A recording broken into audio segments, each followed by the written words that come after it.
Hello friends, welcome back to Study Rider. ಇವತ್ತಿನ ಕ್ಲಾಸ್ನಲ್ಲಿ ನಾವು ಎಕನಾಮೆಟ್ರಿಕ್ಸ್ನಲ್ಲಿ ಬರ್ತಕ್ಕಂಥ ಒಂದು ಇಂಪಾರ್ಟೆಂಟ್ ಕಾನ್ಸೆಪ್ಟ್ ಆದಂಥ ಮೆಥಡಾಲಜಿ ಆಫ್ ಎಕನಾಮೆಟ್ರಿಕ್ಸನ್ನು ನೋಡೋಣಂತ.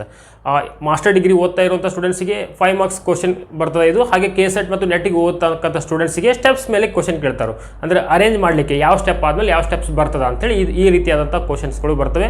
ಬಹಳ ಇಂಪಾರ್ಟೆಂಟ್ ಆದಂಥ ಕಾನ್ಸೆಪ್ಟ್ ಮತ್ತು ಭಾಳ ಸಿಂಪಲ್ ಆಗಿ ಅಂಡರ್ಸ್ಟ್ಯಾಂಡ್ ಮಾಡಿಸುವಂಥ ಪ್ರಯತ್ನ ನಾನು ನಿಮಗೆ ಮಾಡ್ತೀನಿ. ಮೊದಲದಾಗಿ ಮೆಥಡಾಲಜಿ ಆಫ್ ಎಕನಾಮೆಟ್ರಿಕ್ಸ್ ಅಂದರೆ ಅರ್ಥ ಮಾಪನ ಶಾಸ್ತ್ರದಲ್ಲಿ ಬರ್ತಕ್ಕಂಥ ಒಂದು ವಿಧಾನಶಾಸ್ತ್ರ. ಯಾವ ವಿಧಾನಗಳನ್ನು ಬಳಸಿಕೊಂಡು ಒಂದು ಎಕನಾಮಿಕ್ ಪ್ರಾಬ್ಲಮ್ ಅನ್ನು ಅನಲೈಸ್ ಮಾಡ್ತೀವಿ, ವಿಶ್ಲೇಷಿಸ್ತೀವಿ ಅನ್ನೋದನ್ನ ಈ ಒಂದು ಕಾನ್ಸೆಪ್ಟ್ನಲ್ಲಿ ತಿಳ್ಕೊತೀವಿ. ಮೊದಲಾಗಿ ಮೀನಿಂಗ್, ಸಿಂಪಲ್ ಮೀನಿಂಗ್ ಅದ ಏನು ಅಂತಂದರೆ, methodology of econometrics refers to the systematic steps followed to analyze economic problems using data, economic theory and statistical method. ಒಂದು ಎಕನಾಮಿಕ್ ಪ್ರಾಬ್ಲಮನ್ನು ನಾವು ಅನಲೈಸ್ ಮಾಡಲಿಕ್ಕೆ ಸಿಸ್ಟಮೆಟಿಕ್ ಸ್ಟೆಪ್ಸ್ಗಳನ್ನು ಫಾಲೋ ಮಾಡ್ತೀವಿ. ಯಾವುಗಳನ್ನು ಬಳಕೆ ಮಾಡಿಕೊಂಡು ಡೇಟಾನ ಹಾಗೂ ಎಕನಾಮಿಕ್ ಥಿಯರಿ ಹಾಗೂ ಸ್ಟ್ಯಾಟಿಸ್ಟಿಕಲ್ ಮೆಥಡ್ಸನ್ನು. ಯಾವುದೇ ಒಂದು ಎಕನಾಮಿಕ್ ಪ್ರಾಬ್ಲಮ್ ಅಥವಾ ಎಕನಾಮಿಕ್ ಕಾನ್ಸೆಪ್ಟ್ ಆಗಿರಲಿ, ಅದು ಟ್ರೂ ಅದ ಅಥವಾ ಫಾಲ್ಸ್ ಅದ, ಅದು ಎಷ್ಟು ಸರಿ ಅದ ಎಷ್ಟು ತಪ್ಪದ, ಅದನ್ನು ಈ ಎಲ್ಲ ಸ್ಟೆಪ್ಸ್ಗಳ ಮೂಲಕ ಅನಲೈಸ್, ವಿಶ್ಲೇಷಣೆ ಮಾಡುವ ಪ್ರಕ್ರಿಯೆಗೆ ಏನಂತ ಕರೀತಾರೆ? ಮೆಥಡಾಲಜಿ ಆಫ್ ಎಕನಾಮೆಟ್ರಿಕ್ಸ್ ಅಥವಾ ಅರ್ಥಮಾಪನ ಶಾಸ್ತ್ರದ ವಿಧಾನಶಾಸ್ತ್ರ ಅಂತ ಕರೀತಾರೆ. ಬೇಸಿಕ್ ಕಾನ್ಸೆಪ್ಟ್ ಎಕನಾಮಿಕ್ ಪ್ರಾಬ್ಲಮ್ಗಳನ್ನು ಸಿಸ್ಟಮೆಟಿಕ್ ಸ್ಟೆಪ್ಸ್ಗಳನ್ನು ಯೂಸ್ ಮಾಡಿಕೊಂಡು, ಹಾಗೆ ಡೇಟಾ, ಎಕನಾಮಿಕ್ ಥಿಯರಿ, ಇವುಗಳ ಮೆಥಡ್ಸ್ ಯೂಸ್ ಮಾಡಿಕೊಂಡು ಅನಲೈಸ್ ಮಾಡ್ತಾ ಹೋಗ್ತೀವಿ. ಅದಕ್ಕೆ ಮೆಥಡಾಲಜಿ ಆಫ್ ಎಕನಾಮೆಟ್ರಿಕ್ಸ್ ಅಂತೇಳಿ ಕರೀತಾರೆ. ಇದರಲ್ಲಿ 8 ಸ್ಟೆಪ್ಸ್ಗಳು ಬರ್ತವೆ. ಮುಖ್ಯವಾಗಿ 8 steps in methodology of econometrics. ಒಂದನೇದು statement of the theory, second one specification of mathematical model, third one specification of econometrics model, ಹಾಗೆ obtaining data, fifth one estimation of econometrics model, sixth one hypothesis testing, seventh forecasting and or prediction, last one policy application and control. ಈ ಎಲ್ಲ ಸ್ಟೆಪ್ಸ್ಗಳನ್ನು use ಮಾಡಿಕೊಂಡು analyse ಮಾಡ್ತಾ ಹೋಗ್ತೀವಿ. ಮೊದಲನೇ ಸ್ಟೆಪ್ಸಿಗೆ ಬರೋಣ. ಅಂತ simple ಆಗಿರ್ತಕ್ಕಂಥದ್ದು ಸ್ಟೇಟ್ಮೆಂಟ್ ಆಫ್ ಥಿಯರಿ. ಅಂದರೆ ಒಂದು ವಿಷಯ, ಎಕನಾಮಿಕ್ಸ್ನಲ್ಲಿ ಇರ್ತಕ್ಕಂಥ ವಿಷಯವನ್ನು ಸ್ಟೇಟ್ಮೆಂಟ್ ಮಾಡ್ತೀವಿ, ವಾಕ್ಯ ರೂಪವನ್ನು ಕೊಡ್ತೀವಿ. ಫಸ್ಟ್ ಸ್ಟೆಪ್ ಏನು? ಸ್ಟೇಟ್ಮೆಂಟ್ ಮಾಡೋದು. ಸ್ಟೇಟ್ಮೆಂಟ್ ಅಂತಂದರೆ ಯಾವುದೇ ಒಂದು ವಿಷಯನ ತಗೊಳ್ರಿ ನೀವು. Demand is inversely related with price, ಅಂದರೆ ಬೆಲೆಯೊಂದಿಗೆ ಬೇಡಿಕೆಯು ವಿರೋಧ ಸಂಬಂಧವನ್ನು ಹೊಂದಿದೆ. ಅಥವಾ ಇನ್ನೊಂದು concept consumption expenditure is positively related with income, ಅಂದರೆ ನಮ್ಮ ಅನುಭೋಗದ ಮೇಲಿನ ಖರ್ಚು ಆತನ ಆದಾಯದೊಂದಿಗೆ ನೇರ ಸಂಬಂಧವನ್ನು ಹೊಂದಿರ್ತದೆ. ಇದು ಒಂದು ಸ್ಟೇಟ್ಮೆಂಟ್, ಇದು ಒಂದು ಎಕನಾಮಿಕ್ಸ್ನಲ್ಲಿ ಬರ್ತಕ್ಕಂಥ ವಿಷಯ. ಅದನ್ನು ನಾವು ಸ್ಟೇಟ್ಮೆಂಟ್ ಮಾಡೋದು ಏನು? consumption expenditure positively related with income. ಇದೇ ಫಸ್ಟ್ ಸ್ಟೆಪ್. ಏನು? ಸ್ಟೇಟ್ಮೆಂಟ್ ಮಾಡಿದ್ವಿ. ಒಂದು ಸ್ಟೇಟ್ಮೆಂಟ್, ಒಂದು ವಾಕ್ಯ ರೂಪವನ್ನು ಕೊಟ್ವಿ. ಯಾವುದನ್ನು? Consumption is a function of income. ಇದು ನಮ್ಗೆ ಗೊತ್ತದ. ಸಿಂಪಲ್ ಆಗಿ ಎಕನಾಮಿಕ್ಸ್ನಲ್ಲಿ ಈ ರೀತಿ ಹೇಳ್ತೀವಿ ನಾವು. ಅದನ್ನು ಒಂದು ಸ್ಟೇಟ್ಮೆಂಟ್ ಮಾಡಿದ್ವಿ, ಸ್ಟೇಟ್ಮೆಂಟ್ ಆಫ್ ದ ಥಿಯರಿ. ಈ ಸ್ಟೇಟ್ಮೆಂಟ್ನ ನೆಕ್ಸ್ಟ್ ಸ್ಟೆಪ್, ಇದು ಫಸ್ಟ್ ಸ್ಟೆಪ್ಸ್ ಆಯಿತು. Next step specification of mathematical model. ಅಂದರೆ ಈ ಒಂದು ಸ್ಟೇಟ್ಮೆಂಟಿಗೆ ಮ್ಯಾಥಮೆಟಿಕಲ್ ರೂಪವನ್ನು ಕೊಡ್ತೀವಿ, ಮ್ಯಾಥಮೆಟಿಕಲ್ ಮಾಡೆಲ್ ರೂಪವನ್ನು ಕೊಡ್ತೀವಿ. ಏನದು? ಈಗ ಈ ರೀತಿ ಫಂಕ್ಷನ್ ಅದ, ಇದಕ್ಕೆ ಮ್ಯಾಥಮೆಟಿಕಲ್ ರೂಪವನ್ನು ಕೊಡಬೇಕಂತಂದರೆ ಇದು dependent variable y p0 plus b1 xi. ನೋಡ್ರಿ, ನೀವು ಫಸ್ಟ್ ಕ್ಲಾಸ್ ಕೇಳಿದರೆ meaning, nature and scope of ಎಕನಾಮೆಟ್ರಿಕ್ಸ್ನಲ್ಲಿ ಇದ್ರ ಬಗ್ಗೆ ಇನ್ಫಾರ್ಮೇಷನ್ ಕೊಟ್ಟು ರಿಗ್ರೆಷನ್ನಲ್ಲಿ ಬರ್ತಕ್ಕಂಥ ಒಂದು ವಿಷಯ, ಇದು ಫಂಕ್ಷನ್. ಇದು ಇಲ್ಲಿ ಏನು ಹೇಳ್ತದಪ್ಪ ಅಂತಂದರೆ, ಇದು ಡಿಪೆಂಡೆಂಟ್ ವೇರಿಯಬಲ್ ಅಂತಂದರೆ ಕನ್ಸಂಪ್ಷನ್ ಎಕ್ಸ್ಪೆಂಡಿಚರ್. ಇದು ಇಲ್ಲಿ ಇಂಡಿಪೆಂಡೆಂಟ್ ವೇರಿಯಬಲ್ ಅದ. ಇದು ಇನ್ಕಮ್, ಇಂಡಿಪೆಂಡೆಂಟ್ ವೇರಿಯಬಲ್ ಅಂದರೆ ಇನ್ಕಮ್ ಮೇಲೆ ಕನ್ಸಂಪ್ಷನ್ ಡಿಪೆಂಡ್ ಆಗ್ಯದ ಅಂಥೇಳಿ. ಹಾಗಾದರೆ ಇಲ್ಲಿ ಒಂದಿಷ್ಟು ಪ್ಯಾರಾಮೀಟರ್ಸ್ ಬರ್ತಾವೆ. ಏನು? ಬೀಟಾ ನಾಟ್ ಅಂತಂದರೆ ಇಂಟರ್ಸೆಪ್ಟ್, ಹಾಗೆ ಬೀಟಾ 1 ಅಂತಂದರೆ ಸ್ಲೋಪ್ ಇದು ಬರ್ತದೆ. ಸೊ ನಾವು ಇನ್ಕಮ್ ಮತ್ತು ಕನ್ಸಂಪ್ಷನ್, ಇನ್ಕಮ್ ಇರಲೇ ಇಲ್ಲ ಅಂತಂದರೆ, ಇನ್ಕಮ್ 0 ಇದ್ದಾಗ ನಮ್ಮ ಕನ್ಸಂಪ್ಷನ್ ಎಷ್ಟು ಇರ್ತದೆ ಅಂತ ತಿಳಿಸ್ಕೊಡೋದು ಬೀಟಾ ನಾಟ್.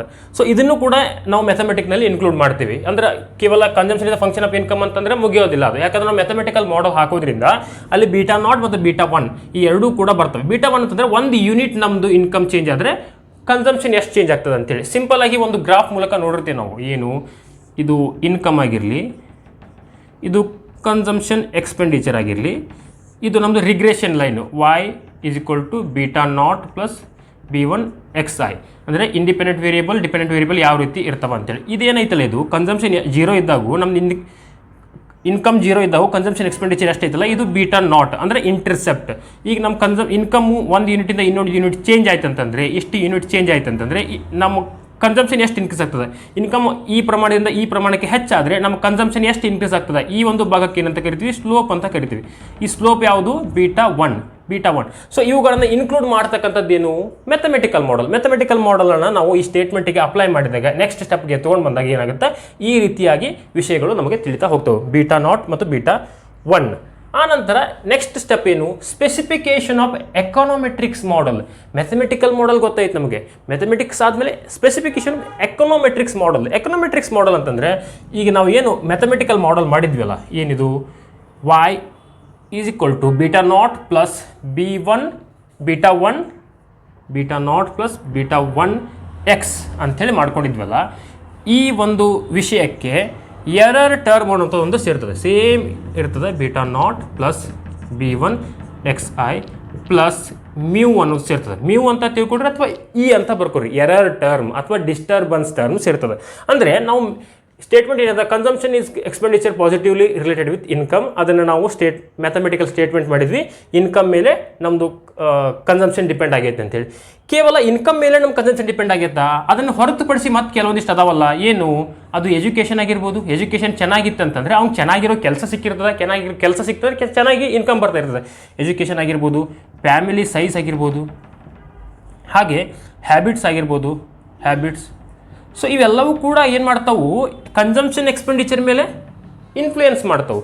ಆದರೆ ನಮ್ಮ ಮ್ಯಾಥಮೆಟಿಕಲ್ ಇಕ್ವೇಷನ್ ಅಥವಾ ಮಾಡೆಲ್ನಲ್ಲಿ ನಾವು ಅವುಗಳನ್ನು ಇನ್ಕ್ಲೂಡ್ ಮಾಡಿಲ್ಲ ಅಂತಂತಂದ್ರೆ ಏನು ಮಾಡಬೇಕಾಗುತ್ತೆ, ಎಕನಾಮೆಟ್ರಿಕ್ಸ್ ಮಾಡೆಲಲ್ಲಿ ಎರರ್ ಟರ್ಮ್ನ ಇನ್ಕ್ಲೂಡ್ ಮಾಡೋದ್ರ ಮೂಲಕ ನಾವೇನು ಮಾಡಬೇಕಾಗ್ತದೆ, ಅದನ್ನು ಅಂಡರ್ಸ್ಟ್ಯಾಂಡ್ ಮಾಡಬೇಕಾಗ್ತದೆ, ಸ್ಟೆಪ್ಸನ್ನು ಇನ್ವಾಲ್ವ್ ಮಾಡ್ಕೋಬೇಕಾಗ್ತದೆ.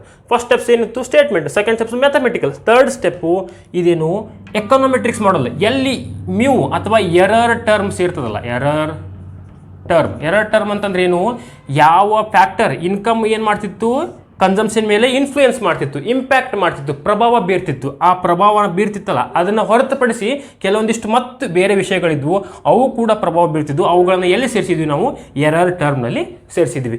ಇದು ಏನಾಯ್ತು, ಥರ್ಡ್ ಸ್ಟೆಪ್ ಆಯಿತು. ನೆಕ್ಸ್ಟ್ ಸ್ಟೆಪ್ ಏನಪ್ಪ ಅಂದ್ರೆ ಆಬ್ಟೇನಿಂಗ್ ಡಾಟಾ. ಆಬ್ಟೇನಿಂಗ್ ಡಾಟಾ ಅಂತಂತಂದರೆ ಸಿಂಪಲ್ ಆಗಿ ನಾವು ಯಾವ ಮೂಲಗಳಿಂದ ಡಾಟಾವನ್ನು ತೆಗೆದುಕೊಂಡ್ಬರ್ತೀವಿ. ಕನ್ಸಂಪ್ಷನ್ ಎಕ್ಸ್ಪೆಂಡಿಚರನ್ನು ನಾವು ಅದೇನು ಮಾಡಬೇಕಂತಂದರೆ, ಒಂದು ಪಬ್ಲಿಕ್ಕಿಂದ ಡಾಟಾ ತೊಗೊಂಬರ್ತೀವಿ, ಪಬ್ಲಿಕ್ ಇನ್ಸ್ಟಿಟ್ಯೂಷನಿಂದ ಡಾಟಾ ತೊಗೊಂಬರ್ತೀವಿ, ಹಾಗೆ ಪ್ರೈವೇಟ್ ಇನ್ಸ್ಟಿಟ್ಯೂಷನಿಂದ ತೊಗೊಂಬರ್ತೀವಿ ಡಾಟಾ, ಅಥವಾ ಪಬ್ಲಿಕ್ ಪ್ರೈವೇಟ್ ಆಗಿರಲಿ, ಪಬ್ಲಿಷ್ಡ್ ಸೋರ್ಸಸ್ಸಿಂದ, ಅನ್ಪಬ್ಲಿಷ್ಡ್ ಸೋರ್ಸಸ್ಸಿಂದ ಈ ಡೇಟಾ ದತ್ತಾಂಶ, ಈ ಡೇಟಾವನ್ನು ಬಳಸ್ಕೊಂಡು ನಾವೇನು ಮಾಡ್ತೀವಿ, ಈ ಒಂದು ಕ್ಯಾಲ್ಕುಲೇಷನನ್ನು ಮಾಡ್ತಾ ಹೋಗ್ತೀವಿ. ಯಾವ್ಯಾವ ಕ್ಯಾಲ್ಕುಲೇಷನ್ ನೆಕ್ಸ್ಟ್ ಬರ್ತದೆ, ಎಷ್ಟು ಕನ್ಸಂಪ್ಷನ್ನು, ಎಷ್ಟು ಇನ್ಕಮ್ಮು, ಯಾವುದನ್ನು ಯೂಸ್ ಮಾಡಿಕೊಂಡು ಆಬ್ಟೇನಿಂಗ್ ಡಾಟಾವನ್ನು ಸೇಕರಿಸಿ. So fourth steps obtaining data ಇತ್ತು. Next steps estimation of econometrics model. Econometrics model ಹಾಕಿದ್ವಿ, ಡಾಟಾ ಕಲೆಕ್ಟ್ ಮಾಡಿವಿ. ಈಗ ಎಕನಾಮೆಟ್ರಿಕ್ಸ್ ಮಾಡೆಲ್ ಗೊತ್ತದ, y is equal to beta naught plus beta one x plus e ಅಂತೇಳಿ. ಇದು ಇಂಟರ್ಸೆಪ್ಟ್ ಅಂದರೆ ನಮ್ಮದು ಇನ್ಕಮ್ 0 ಇದ್ದಾಗ ನಮ್ಗೆ ಕನ್ಸಂಪ್ಷನ್ ಎಷ್ಟಿರುತ್ತೆ ಅಂತೇಳಿ. ಇದು ಏನು, ಸ್ಲೋಪು. ಇವೆರಡು ಏನು, ಪ್ಯಾರಾಮೀಟರ್ಸ್. ಪ್ಯಾರಾಮೀಟರ್ಸ್ ಅಂದರೆ ಅನುಸೂಚಿಗಳು.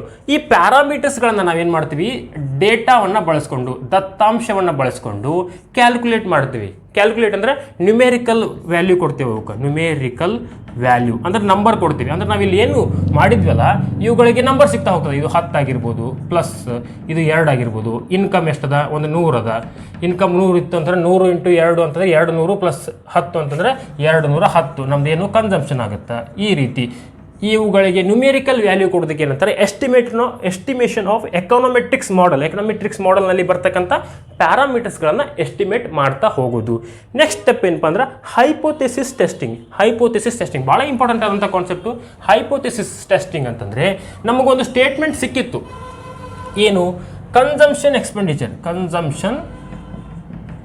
Expenditure positively related with income ಅಂತೇಳಿ. ಸಿಂಪಲ್ ಇತ್ತು, ಅದಿಲ್ಲ ಇದು ಇನ್ಕಮ್ ಮೇಲೆ ಕನ್ಸಂಪ್ಷನ್ನು ಪಾಸಿಟಿವ್ಲಿ ರಿಲೇಟ್ ಆಗಿರ್ತದೆ ಅಂಥೇಳಿ.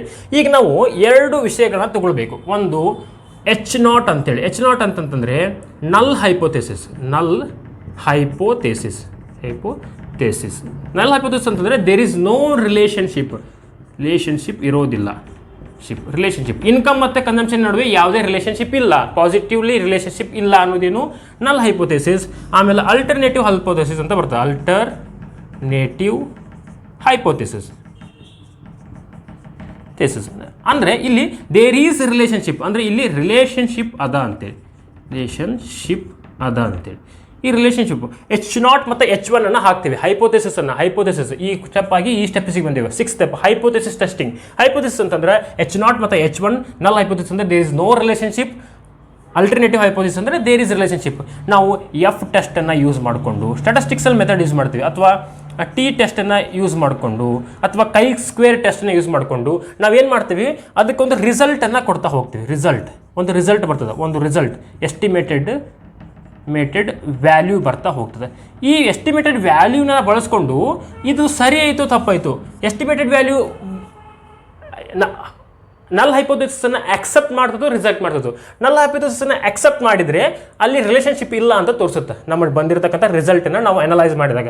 ಅದೇ ಅಲ್ಟರ್ನೇಟಿವ್ ಹೈಪೋಥೆಸಿಸನ್ನು ಅಕ್ಸೆಪ್ಟ್ ಮಾಡಿಕೊಂಡ್ರೆ, ಅಂದರೆ ನಾವು ಯೂಸ್ ಮಾಡಿಕೊಂಡ್ರೆ ಅದು ರಿಲೇಷನ್ಶಿಪ್ ಅದ ಅಂತ ತೋರಿಸುತ್ತೆ. ಈಗ ಅಲ್ಟರ್ನೇಟಿವ್ ಹೈಪೋಥೆಸಿಸನ್ನು ಅಕ್ಸೆಪ್ಟ್ ಮಾಡಿಕೊಂಡ್ರೆ ಅಂತಂದ್ರೆ ಏನು ಮಾಡ್ತೀವಿ ನಾವು, ದೇರ್ ಈಸ್ ರಿಲೇಷನ್ಶಿಪ್, ಅಂದರೆ ಪಾಸಿಟಿವ್ಲಿ ರಿಲೇಷನ್ಶಿಪ್ ಅದ, ಕನ್ಸಂಪ್ಷನ್ ಎಕ್ಸ್ಪೆಂಡಿಚರ್ ಮತ್ತು ಇನ್ಕಮ್ ನಡುವೆ ಪಾಸಿಟಿವ್ ರಿಲೇಷನ್ಶಿಪ್ ಅದ ಅಂತ ತಿಳಿಸ್ಕೊಡೋದೇನು 6th ಸ್ಟೆಪ್ ಹೈಪೋಥೆಸಿಸ್ ಟೆಸ್ಟಿಂಗ್. ನಾವು ರಿಸಲ್ಟ್ ಫೈಂಡ್ ಮಾಡಿದ್ವಿ, ಡಾಟಾನು ಅಪ್ಟೈನ್ ಮಾಡ್ಕೊಂಡ್ವಿ, ಪ್ಯಾರಾಮೀಟರ್ ಎಸ್ಟಿಮೇಟ್ ಮಾಡಿದ್ವಿ, ರಿಸಲ್ಟು ಕೊಟ್ವಿ, ಅದನ್ನು ಅಕ್ಸೆಪ್ಟ್ ಮತ್ತು ರಿಸಲ್ಟ್ ಮಾಡ್ಕೊಳ್ಳೋಂಥ ವಿಧಾನಗಳನ್ನು ಕೊಟ್ವಿ. ನೆಕ್ಸ್ಟ್ ಸ್ಟೆಪ್ ಏನು, ಫೋರ್ಕಾಸ್ಟಿಂಗ್ ಆರ್ ಪ್ರೆಡಿಕ್ಟಿಂಗ್. ಇಷ್ಟೆಲ್ಲ ರಿಸಲ್ಟ್ ಅದ ನಮಗೆ, ಇಷ್ಟೆಲ್ಲ ರಿಸಲ್ಟು ಅಥವಾ ಒಂದು ಫಲಿತಾಂಶ ಬಂದದ. ಇದನ್ನು ನಾವೇನು ಮಾಡ್ತೀವಿ, ಫ್ಯೂಚರ್ ವ್ಯಾಲ್ಯೂ ಪ್ರೆಡಿಕ್ಟಿಂಗ್ ಅಥವಾ ಫೋರ್ಕಾಸ್ಟಿಂಗ್ ಅಂದ್ರೆ ಏನು, ಫೋರ್ಕಾಸ್ಟಿಂಗ್ ಅಂದರೆ ಫ್ಯೂಚರ್ ವ್ಯಾಲ್ಯೂನ ಎಸ್ಟಿಮೇಟ್ ಮಾಡೋದು by using past result or past data or past estimated. ಅಂದರೆ ಹಿಂದೆ ಮಾಡಿರ್ತಕ್ಕಂಥ ಎಸ್ಟಿಮೇಷನ್, ಇವೆಲ್ಲ ಎಸ್ಟಿಮೇಷನ್ಗಳನ್ನು ಯೂಸ್ ಮಾಡಿಕೊಂಡು ಮುಂಬರುವ ಭವಿಷ್ಯತ್ ಕಾಲದ ಒಂದು ಕನ್ಸಂಪ್ಷನನ್ನು ಎಷ್ಟಿರ್ತದೆ, ಇನ್ಕಮ್ ಇಷ್ಟ ಆದರೆ ಒಬ್ಬ ವ್ಯಕ್ತಿ ಇನ್ಕಮ್ 100ರಿಂದ 200 ಆತಂತಂದರೆ ಅವನ ಕನ್ಸಂಪ್ಷನ್ ಎಷ್ಟಿರ್ತೈತಿ ಅಂತ ಫೈಂಡ್ ಮಾಡೋದು, ಫೋರ್ಕಾಸ್ಟ್ ಮಾಡೋದು, ಪ್ರಿಡಿಕ್ಟ್ ಮಾಡೋದು ಏನಾಗಿರ್ತದೆ 7th ಸ್ಟೆಪ್ಸ್ ಆಗಿರ್ತದೆ. ಇನ್ನು ಲಾಸ್ಟ್ ಸ್ಟೆಪ್ಸ್ ಅಂದರೆ ಪಾಲಿಸಿ ಅಪ್ಲಿಕೇಶನ್ ಆ್ಯಂಡ್ ಕಂಟ್ರೋಲ್. ನಾವು ಇಷ್ಟೆಲ್ಲ ಮಾಡಿದ್ವಿ ಅಂತಂದ್ರೆ ಮೆಥಡು, ಲಾಸ್ಟ್ ಮೆಥಡ್ ಅದನ್ನು ಎಲ್ಲಿ ಯೂಸ್ ಮಾಡ್ಕೋತಾರೆ, ಲಾಸ್ಟ್ ಮೆಥಡ್ ಅದು ಎಲ್ಲಿ ಯೂಸ್ ಆಗ್ತದಪ್ಪ ಅಂತಂದರೆ ಮೆಥಡಾಲಜಿ ಒಳಗೆ ಗವರ್ನಮೆಂಟ್ ಆಗಿರ್ಬೋದು, ಇದು ಲಾಸ್ಟ್ ಸ್ಟೆಪ್ಸ್ ಬಗ್ಗೆ ಮಾತಾಡ್ತಿರೋದು, ಗವರ್ನಮೆಂಟ್ ಆಗಿರ್ಬೋದು ಅಥವಾ ಇನ್ಸ್ಟಿಟ್ಯೂಷನ್ ಆಗಿರ್ಬೋದು. ನಾವೇನಾದರೂ ಮೆಥಡಾಲಜಿ ನಾವು ಅನ್ಎಂಪ್ಲಾಯ್ಮೆಂಟ್ ಮೇಲೆ